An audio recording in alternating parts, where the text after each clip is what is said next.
Hey guys, so this is a brand new defense instructional video. It's been a long time since I made these, but we're gonna do it now, guys. So first of all, these things I already explained them on past videos, but obviously the meta has changed so much.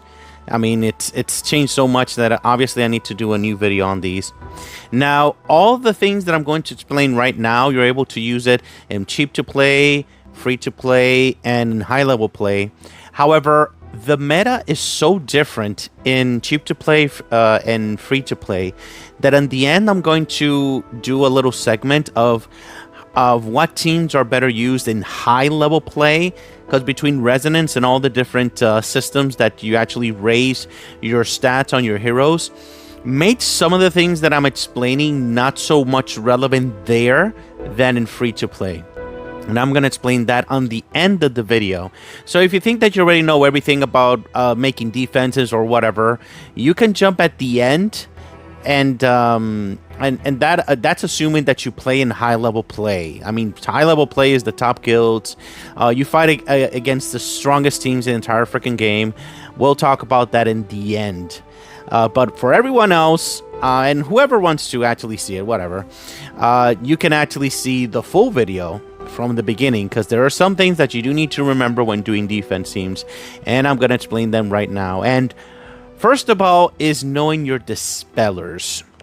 The very first thing that you have to think in when you actually make a defense team is which heroes are going to serve as your dispellers, because there are certain heroes that really need to be dispelled to be able to be successful. Specifically Isadora. Once someone uses Isadora in their teams, you have to have a dispeller. There's no way around it. You have to have a dispeller. Or if you're fighting a hero that has damage share and using it on the attack, it's more effective to have a dispeller to be able to eliminate that damage share from one side to another.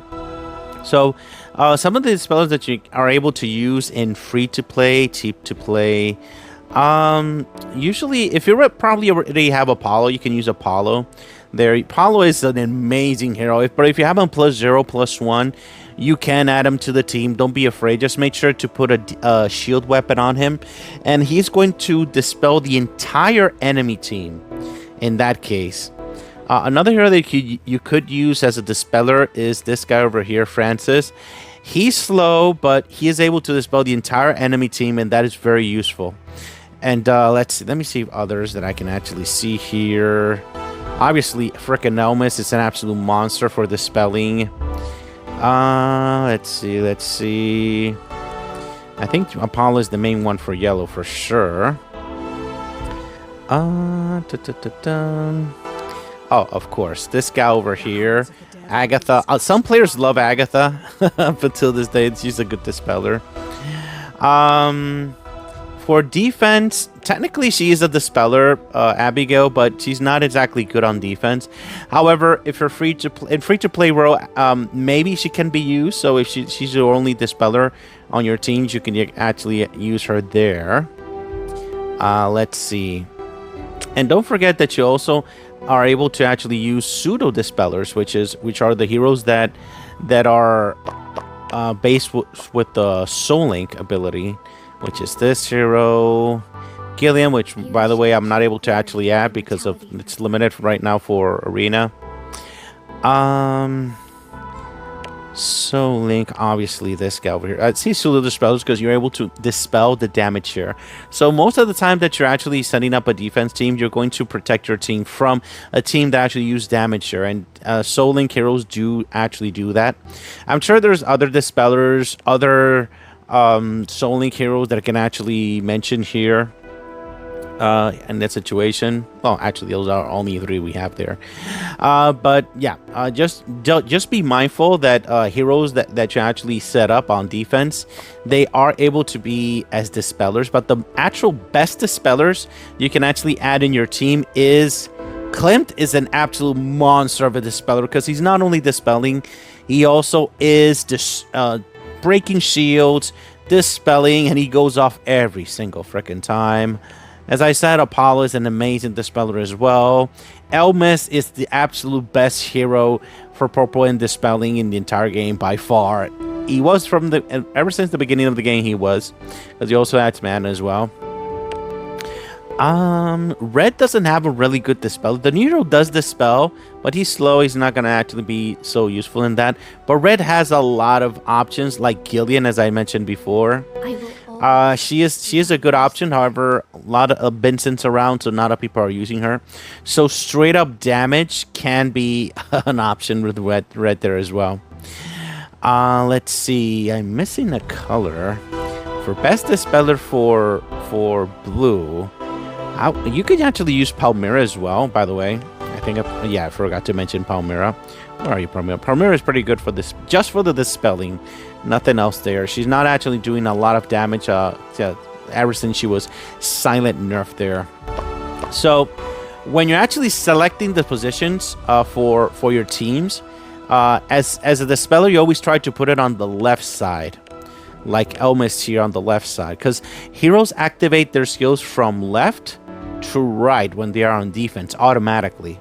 Or when you're attacking and you chose the auto option, it's going to activate from the left to right, just like that. So Elmis activates and he dispels all the protection, all the buffs, everything from the enemy. He gives mana to the entire freaking purple team that you're using, and then everybody goes off in that case. So positions are very important because of that, because you have to make sure that your heroes, when you have to think like that, my hero is going to activate from the left to right, and this is going to do this, and this is going to do that, and that's going to be everything that you're going to be focusing on your defense, because you can't put like Elmis over here like randomly without any reason at all and expect the team to perform very well. I mean, there's different situations. Maybe you can put Elmis on the right side, but he's your dispeller, so you probably want to put him on your left side. But there are certain situations in which you have Director N here and him, and you want, for example, Idritha to go off, and then after these two go off, she gains the mana back, and the next turn that goes, and the next turn passes, and she's able to go off again. So sorta making Idritha going off every single turn.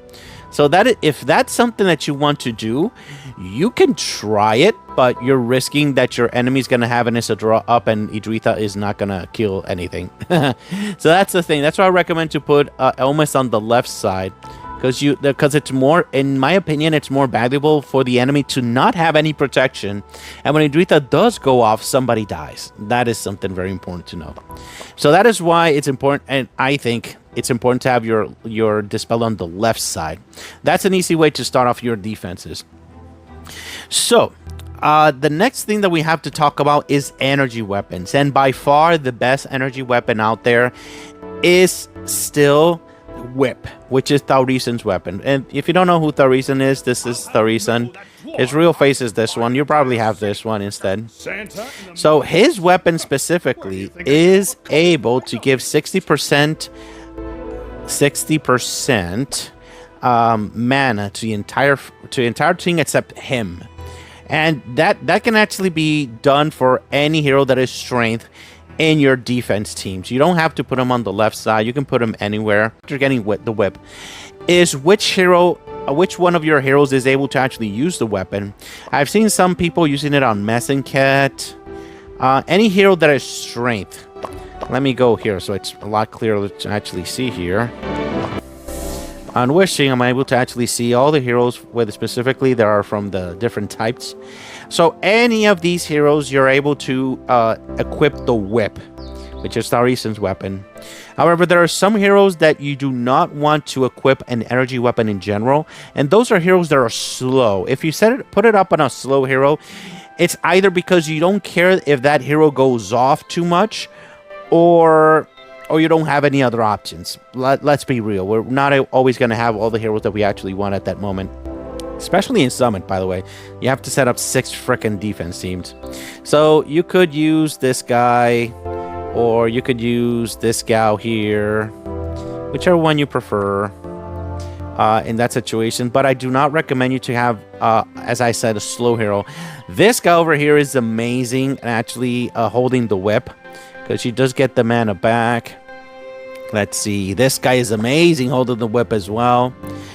He's amazing there. Do not give the whip to your taunt heroes like Lubu or Terran, because you do want them to survive more, so they do need their own weapon in that case. So I do not recommend you to put the whip. You technically could put the whip on this guy, on Klimt. However, you want Klimt to go off as fast as possible in every single turn, so probably he's not a very good option. His own weapon is the best weapon for him by far, of course. But if you don't have any other hero that can actually hold the whip and there's no better options, you could use Klimt because he is a fast hero in that case, so he's pretty good.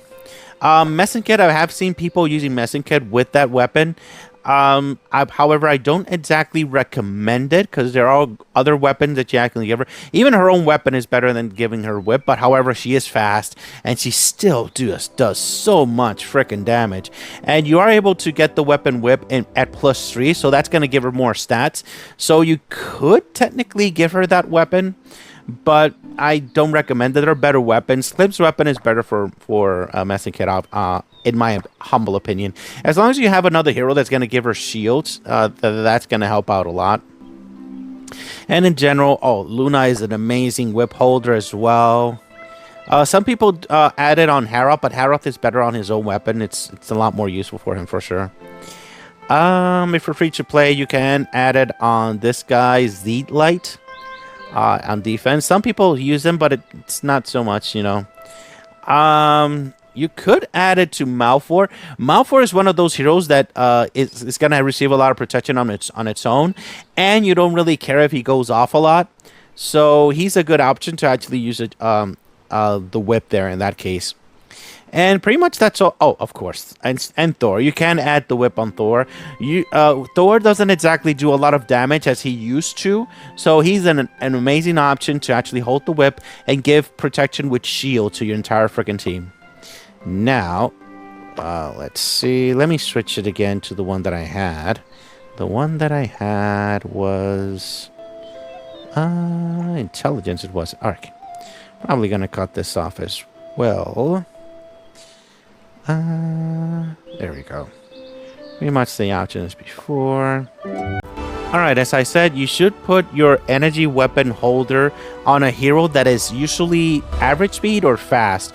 You usually don't want to give an energy weapon on a hero that you want them to go off and is important on your team. Probably, as I mentioned, Malphor is a good option here. This guy is amazing to actually have an energy weapon. He's fast and he goes off a bunch, but probably a better weapon is this guy's weapon. Let me show you. You do need him at +3. Percival. You do need him at +3, but his weapon is absolutely amazing for a bunch of heroes, especially for fast heroes. And when you're setting up defense teams, the hero that is holding the energy weapon, if it is a hero that you do not want that hero to go off very much, you can put him on the back. And in mem formation here that I'm showing here, you can put him on the back and like forget about him, and the other 4 heroes are gonna do something. Or if it's a hero like Damon that you want him to go off at the very last moment to get all the 13 stacks. By the way, Damon is this hero over here. You do want him to go off the very latest so he can get the 13 stacked. You can put him on the back with an energy weapon or whatever. You can actually do it like that. Or you can do the opposite. If it is a hero that has the energy weapon, but you want the hero to go off as fast as possible, you're gonna want to put him on the front, so that hero gets hit by enemy stones, and that way that hero can go off as fast as possible. Examples of this could be Mildred. I have seen Mildred being used this way, in which you add an energy weapon on her. In that case. And since she has the taunt for 4 turns when the fight starts, you take advantage of those 4 turns and actually give her an energy weapon, and that way that she'll be able, even though she's been hit by stones, that's going to make her not go off by the four turns there. Or she's going to go off on her own, and then it's going to be 2 turns over and over and over. So those are the different strategies you can actually use with that specifically. That's a quick tip on using energy weapons.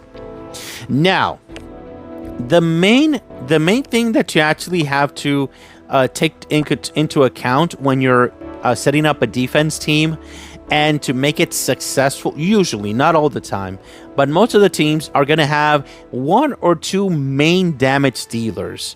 And those are the ones that are going to make sure to end the fight as soon as possible. And that right now is definitely Messinket. I mean, Messinket +3 is so disgusting, it's not even funny. +5 with her counterattack, yeah, it's crazy. And also Tesseron, he's another incredibly high damage dealer. You see one of these 2 heroes on defense, you are going to be worried if you're going to be destroyed by... you're pretty much going to get worried to be destroyed by one of those guys. Recently, Idritha with her weapon at +3 has been proven to be very, very freaking scary. Very, very freaking scary for sure. Other damage dealers that you could possibly detect there pretty much would be Haroth. Haroth he's not one of the main damage dealers, but he definitely does a decent amount of damage, especially combined with Messinket. And also this guy as well, Agony. If he's unchecked, he can destroy your entire freaking team if he's higher level in that case. Let's see. Damage dealers. Oh my god. Of course. Rosamia is an absolute monster of a damage dealer. She can destroy enemies all on her own there. Pretty scary stuff. Also, Lubu in certain situations, if he's buffed with other heroes, he's able to be a game ender in that case. Eliminate a little bit more here. This guy with the Kret weapon, like Lupita's weapon, he could be a damage dealer in that case. Let's see.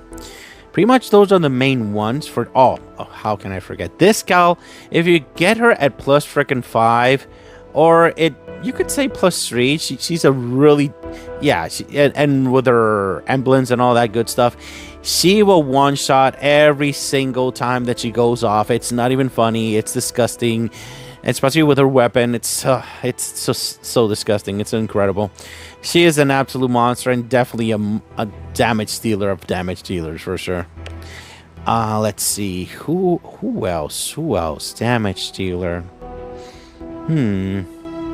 Let's see. Green doesn't have a lot of damage dealers. Technically you could say that Molly is a damage dealer if somebody is not wise enough to not use healers versus her. Yeah, she can be your damage dealer in that case if she's +5. Even if you don't have any healers, remember that lifesteal is healing as well. So if her realm is up all the time, that's gonna be your main, pretty much your win condition in that case. So you can use her in that situation. Let me see. For 4 stars, we can actually mention 4 stars. If you're straight up free to play, this guy with a weapon at +3 is a decent damage dealer for sure on defense. Oh my god, this one is not going to be your main damage dealer, but it's going to pretty much guarantee that your team is not going to be not guarantee. There's heroes that you can actually destroy her now, but you can add her on your defense team and make sure that your team is not one-shotted. They're going to have to go back again to try to kill her with all the snakes all around. In certain situations, this hero could be a damage dealer. She would have to have a lot of stats, a lot of weapons, upgraded weapons, and all that good stuff. Maybe in free-to-play world, Mary could be used. I'm not really sure. In the past, she was, but she could be used in a really, really low-level free-to-play world. Maybe you can actually use her there as your main damage dealer. Let me see. This guy could be one of your damage dealers in free-to-play. Let's see. Oh my god. This gal, if you have her at +3, she's an absolute monster.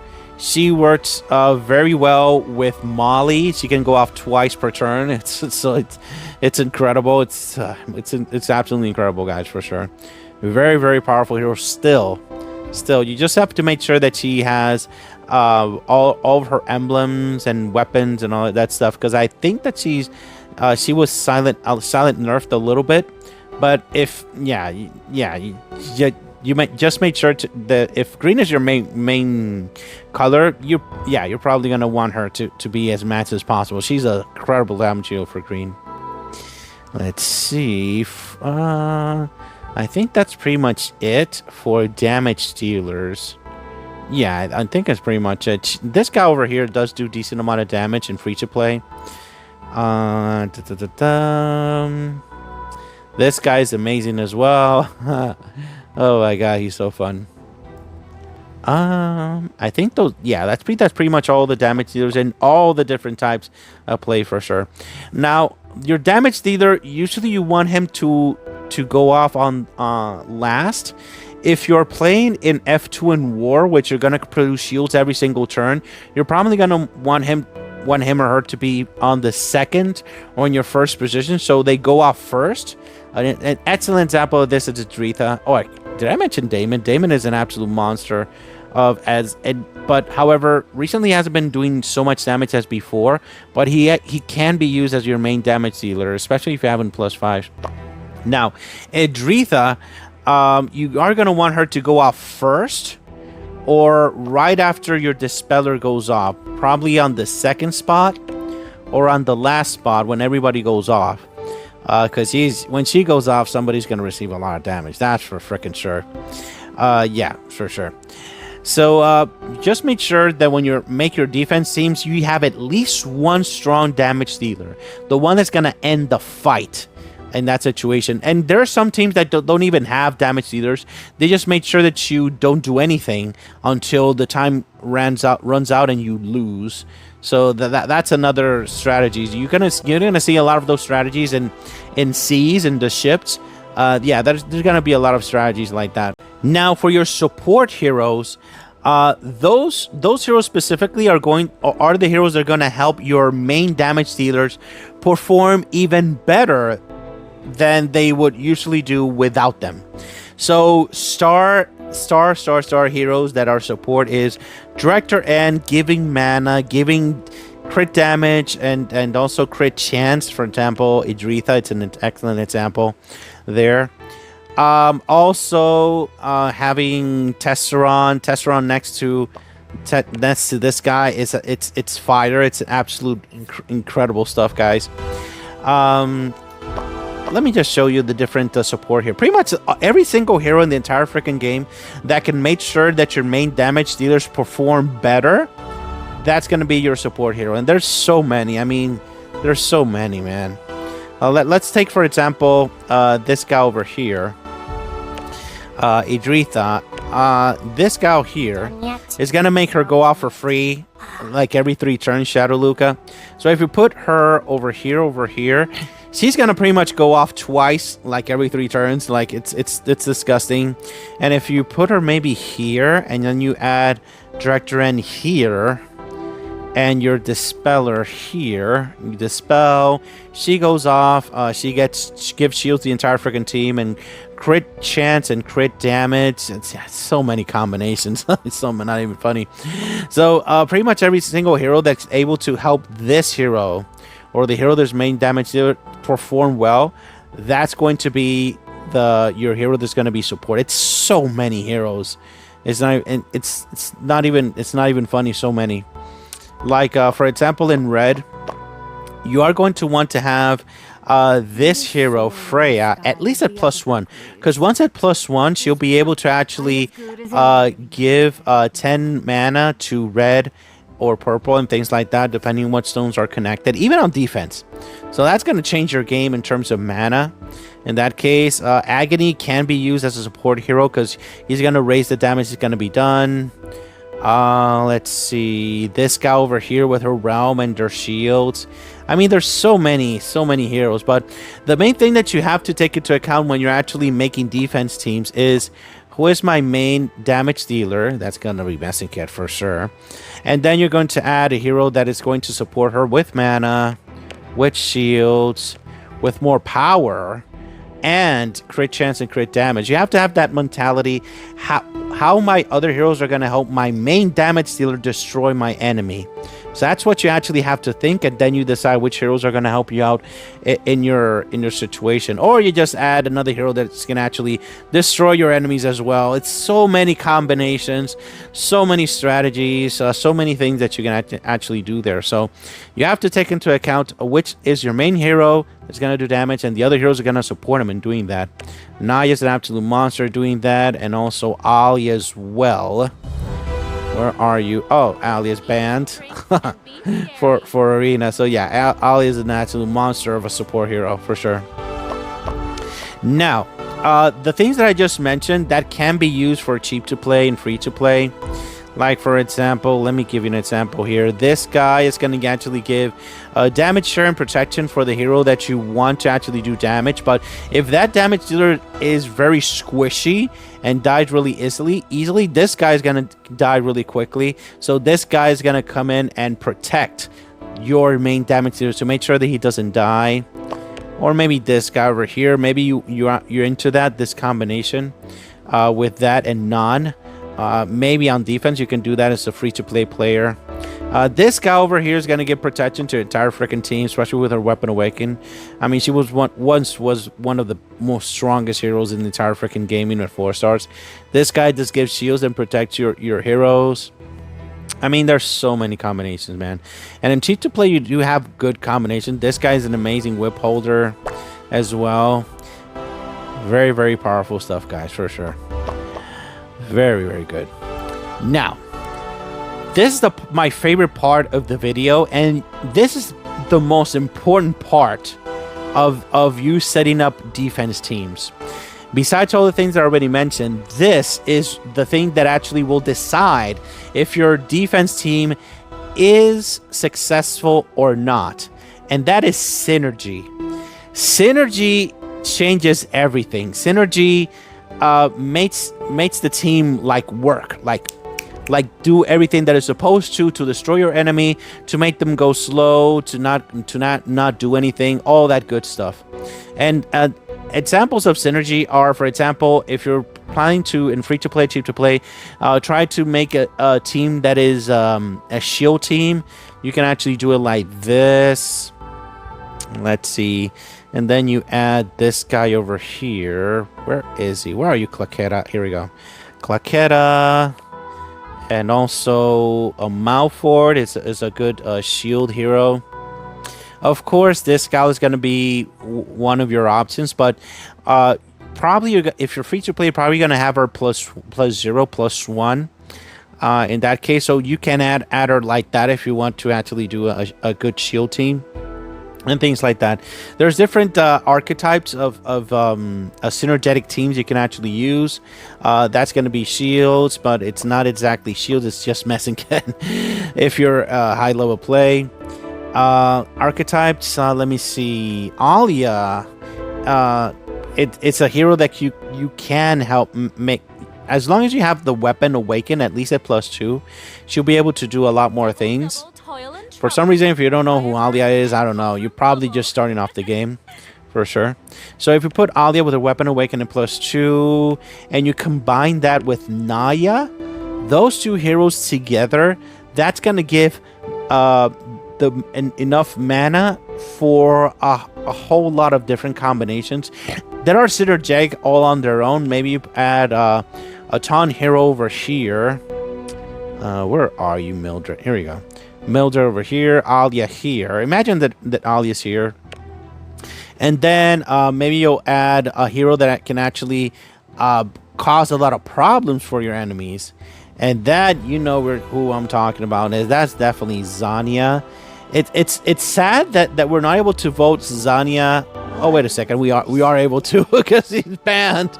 She's banned. All right. If you put Alia here and Zania here, that's going to be a really strong combination here because mana, she goes off, mana is sucked from the enemy, and then maybe adding another hero over here. Probably Director N here and Zanya here on this side, because that's going to protect her and things like that. So all this is very synergetic. They go off and everybody gains mana back and things like that. If you wanted to do it in a different way, maybe you could put Elmist instead, and then you put Alia here, and maybe you can add this guy over here to protect here. There's different combinations here, but what I just mentioned is not enough, because I actually realized that you actually need Zanya for this team to actually work.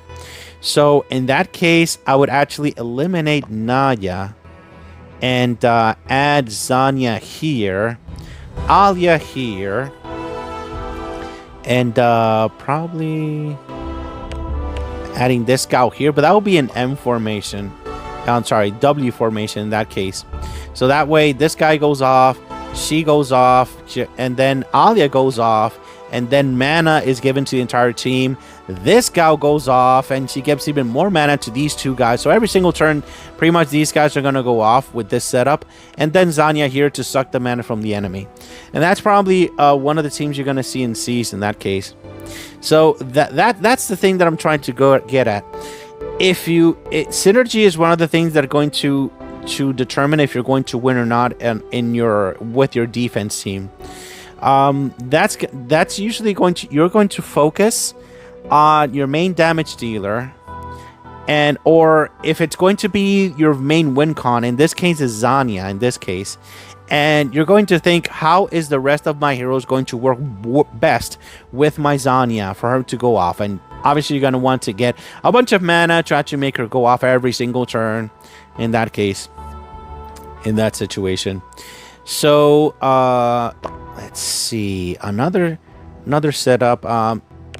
In free-to-play, cheat-to-play, you're able to use this guy, and you're probably going to want him to be put on the back, and then all your other heroes are going to be heroes that are going to protect him and make sure that he doesn't die. You're probably going to need another Taunter, maybe Mildred in that case, and then other types of combinations here. You don't want, and in this case, in contrast, in a Daemon team, you don't want your team to go off too much, so you're not going to give mana to your team a lot. You are going to want to add in protection. Director N is an amazing hero to get protection there. Let's see. Maybe this guy over here, he's going to go off on his own. In that case, and he's going to give crit chance and crit damage to Daemon to actually do even more damage from his weapon, which, by the way, gives 40% crit chance when he goes off, and yeah, a bunch of other things with his awakenings. So you have to think in that respect. How am I going to make my main damage here, which is Daemon, with my other heroes that actually work best? And the best way that you're actually able to do that is thinking that way, guys, for sure. Synergetic. If you want to do a counter team, like the counter teams that you actually receive damage to your team, you are able to do like this. Obviously, this guy over here. Colette. Oh my god, I love Colette, by the way. I haven't used her as much, but still, I still love her. Secretly love her. Not so secretly. In that case. And you can actually add another hero that can actually do more counters, which is like this. But you think to yourself, how am I able to make those two heroes counterattack as much as possible? And the answer is damage share. You can put this guy over here, Valerie, or Isadora. Where are you, Isadora? Oh, this skin confused me for a second. Isadora. Probably you are going to want protection from realms. You're probably going to want Z or another hero that produces realms, or Naya. You can actually use Naya if you like there in that situation. And your very first option here, probably a Dispeller. So that's probably going to be, let's see, a good Dispeller or a hero that's going to cause a lot of problems there. Oh, by the way, this hero with this team is absolutely broken. She goes off, and these two absolutely go crazy doing damage. So that is synergetic for sure. And you can actually use this on the attack as well. It's not even funny how much damage this combination does. So yeah, that's another example of synergy in that case. Now, in free-to-play, let me see what I can see with the 4 stars here. Man. Like this combination here with Midas. I'm a big fan of this team. It's been a long time since I've seen it, actually. Midas, Luna, and this guy. Where are you? This guy. I think it was Elmis, the other one. And I don't remember the fourth hero here.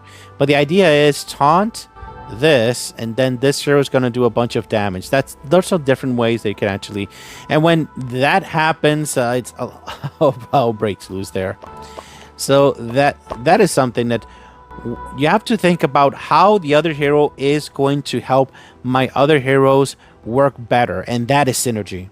Once you figure that out, you can do so many things, even if you're free to play, cheap to play.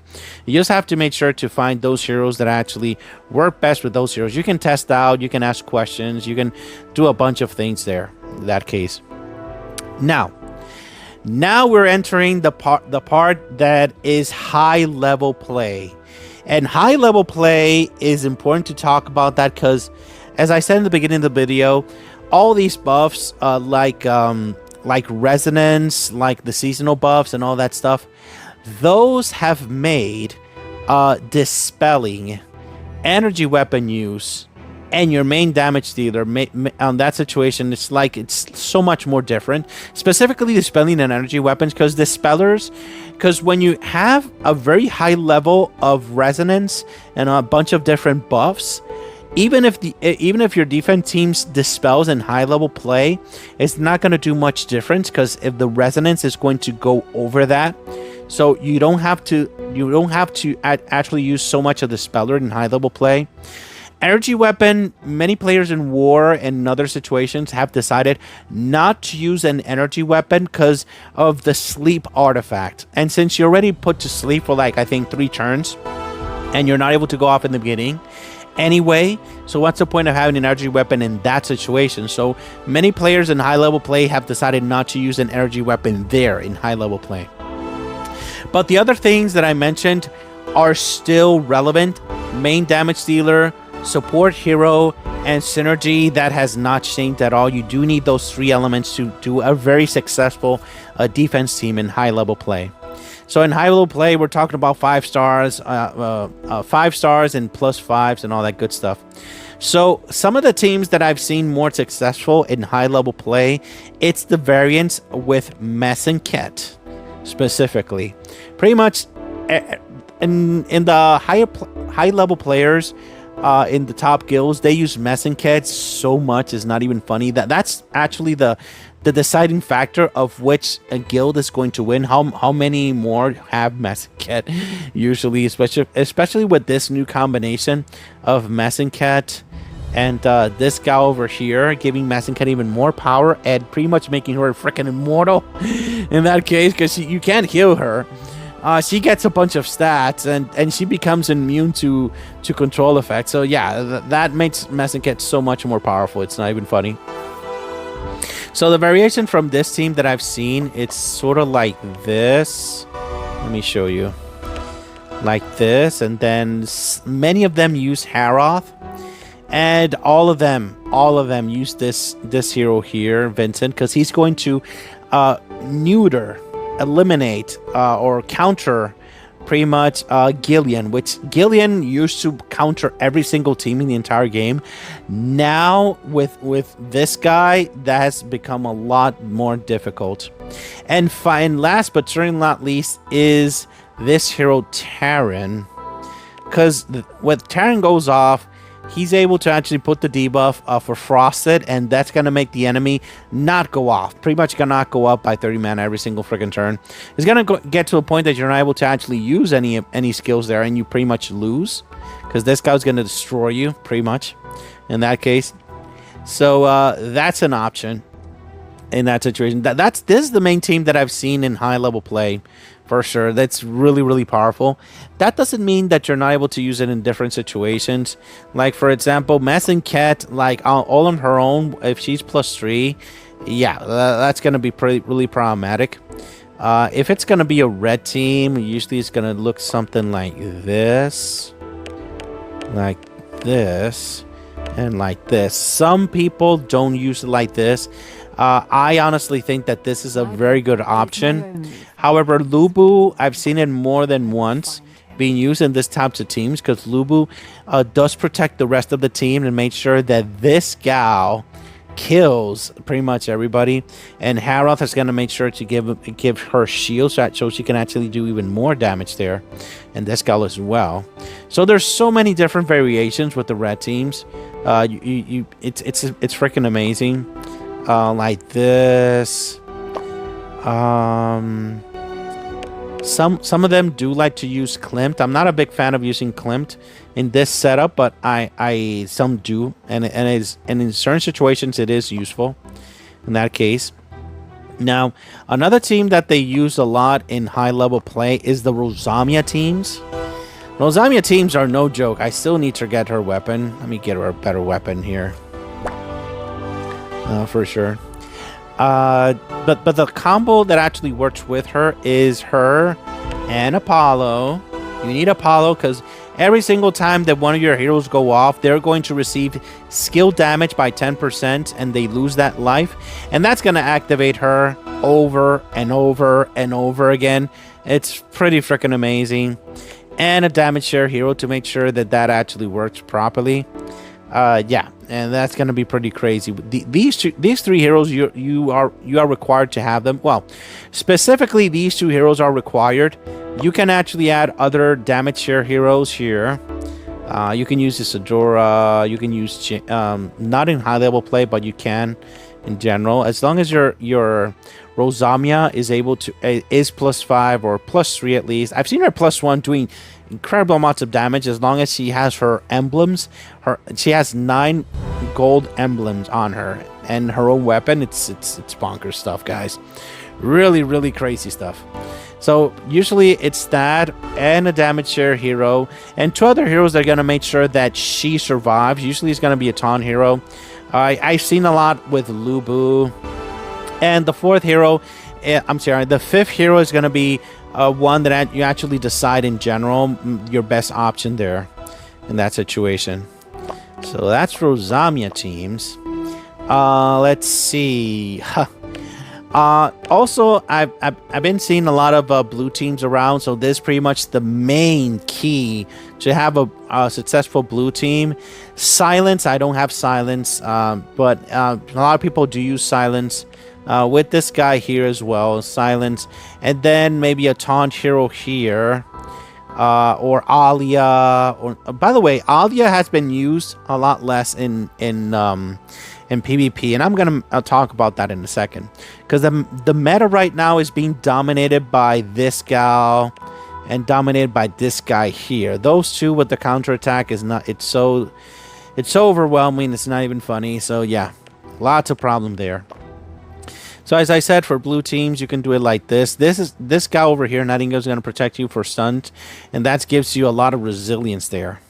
But blue has always had the problem that they actually don't do as much damage. But with silence, you're able to do that. And maybe with Poseidon. Poseidon is a Dispeller. Forgot to mention that. He's a Dispeller, and he does decent amount of damage when he counterattacks. So that's really powerful there for blues. For sure. There's a lot of combinations for blue. Whichever one works best for you. You can use Yuki here as well. She's a very powerful hero. Or this Gallop plus freaking 5. It's an absolute monster. Yeah, for blue teams for sure. After that, this team, I've been having nightmares, headaches for some time now, and that's the mono yellow teams.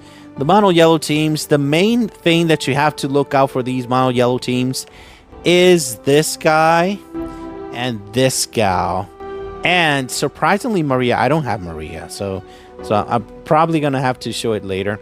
Maria got buffed, and when you go off, you die. Pretty much in that case, pretty much these 3 heroes are the main ones, and Maria is going to be the hero that's going to end the fight, usually. So there's different combinations. You can have Apollo here, of course. It is a yellow team. Here we go. Because the main reason why this combination is so strong is that when their awakenings are high enough, these two together are going to lower your damage received by, because this stacks. Oh, so this is 30% damage taken, and for this guy the symbol of power is always reminds me of my duty. Converts. Pretty much it's +5. Here we go. 30%. Take that shield damage taken by 30%.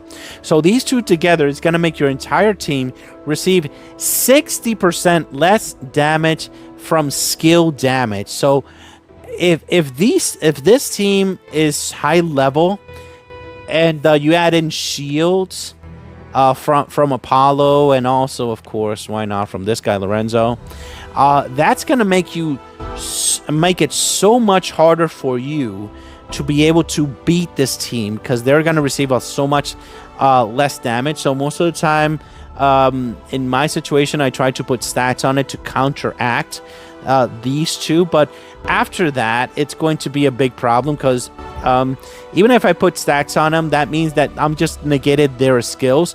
They are going to have the same the damage prevention as if they didn't have any stats usually. So this is a really tough team to take down. The yellow variants of these two, and Maria is a very, very scary hero. Sadly, I won't get Maria, but yeah, I know. All right, so purple variants. The main hero that you have to be scared of in purple, it's always going to be this guy over here. And it's going to be a variable of like this, maybe this hero here. Let me do a little better. Director and this hero, this guy here, and man, I would love to have both with this. Probably do it like this. Many variants that use this hero, especially she's a +5 with her own weapon. Every time she goes off, she one-shots. Tesseron is one of the scary heroes right now on defense. You have that guy and you pair him with Director and a +5. It's going to be Destruction Incarnate. And this one going off every single turn, turning everybody into frickin' ferrets. I know that it's called something else. I know, sables. They turn everybody to sables. All right. In that situation. So yeah, it's really powerful combination. If not, they're going to be turned into yellow heroes, which makes them weak versus, yeah, all that good stuff. And there's so many variations of this team. It's so much like Dritha, this guy over here, to make sure that you don't destroy the other teams, the other heroes here. So yeah, there's a lot of variations here for sure.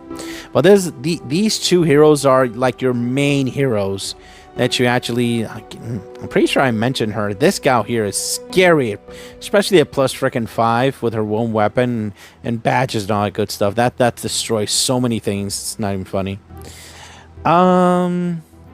Let's see. Talk about yellow, blue.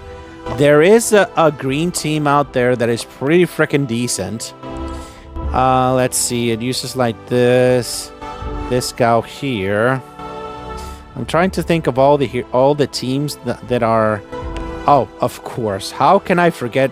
But by the way, I finally got Bubble. I got her +1 because I'm broke. Don't judge me. Don't judge me. I'm broke, man. So much problem, man. Anyway, this gal like this, and of course Raylan. Raylan, right? I don't have Raylan, but Raylan right here, she's an absolute monster. In combination with Bubble and Raylan is such a powerful combination. There's many variations of that team, by the way, but I'll talk about the mono green team first.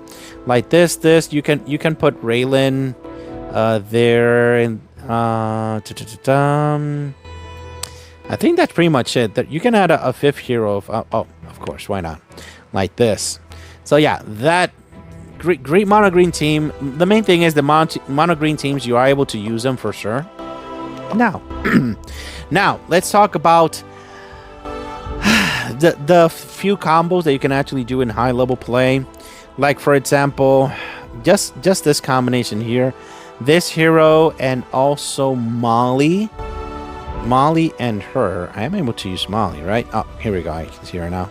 Molly here. Molly pretty much has her ability to actually give the surge like every 3 turns, and she goes off a few times and all that good stuff. In high level play, there are some teams that I've seen that they use that, but it's not used as much as it used to be. And of course, the classic combination of Alia I wish you a happy and Mildred. That's a classic combination. But recently, ever since Messinket and Tesseron have been released, the Alia in defense has been stopped being used because she goes off and she gets murdered every single time by Messinket and Tesseron are keys to destroying some of the best defense teams in the game, man. It's so sad. So sad. So sad. In that case. And those pretty much are the main teams that I've seen on defense that are successful. Let me think. Let me see. Let's see if I'm missing anything. I think those are. After that, pretty much follow the same the same combinations that I mentioned before. That's gonna help you out a lot. Those are the main ones that you should be scared of. But as long as you make sure that the things that I mentioned, main damage dealer, support, synergy, and all that good stuff, you should be doing good on defense. And the best advice that I can give you on defense is go ahead and attack teams that you think that are difficult. You attack them. You understand why they're so difficult to defeat. And then go back to the drawing board and modify your defense team to simulate what you just fought or upgrade it to what it already is. And that is something that's going to help you grow as a player and understand how exactly everything works in the game and how to actually make the best defense possible for many situations. All right, guys, I think that's pretty much it. I'm sure that I missed a bunch of things. It's defense is like the subject that is eternal in the game. That is something that you're always going to be doing. It's always going to be changing. It's always going to be getting better, getting worse, and things like that. And you're always going to change the way you're going to set up your defense. So I've been setting up defenses for 3 years now, and it's always changing. It's something that's very dynamic. And that's something I love about the game for sure. That is one of the most satisfying things in the game, making defenses over and over and over. Let me make it a little different. Let me put it on this side. Let me put it on this other side to make it go off faster. All that good stuff. You just look at what you're actually fighting and see the fights when people actually attack you, so you can actually see in what way your defense can actually work even better than before. All right, guys, that's pretty much it. If you have any questions, if you have any concerns, please leave it in the comments and we'll talk about it. All right, thank you very much for watching, guys. Have a great day. Bye-bye.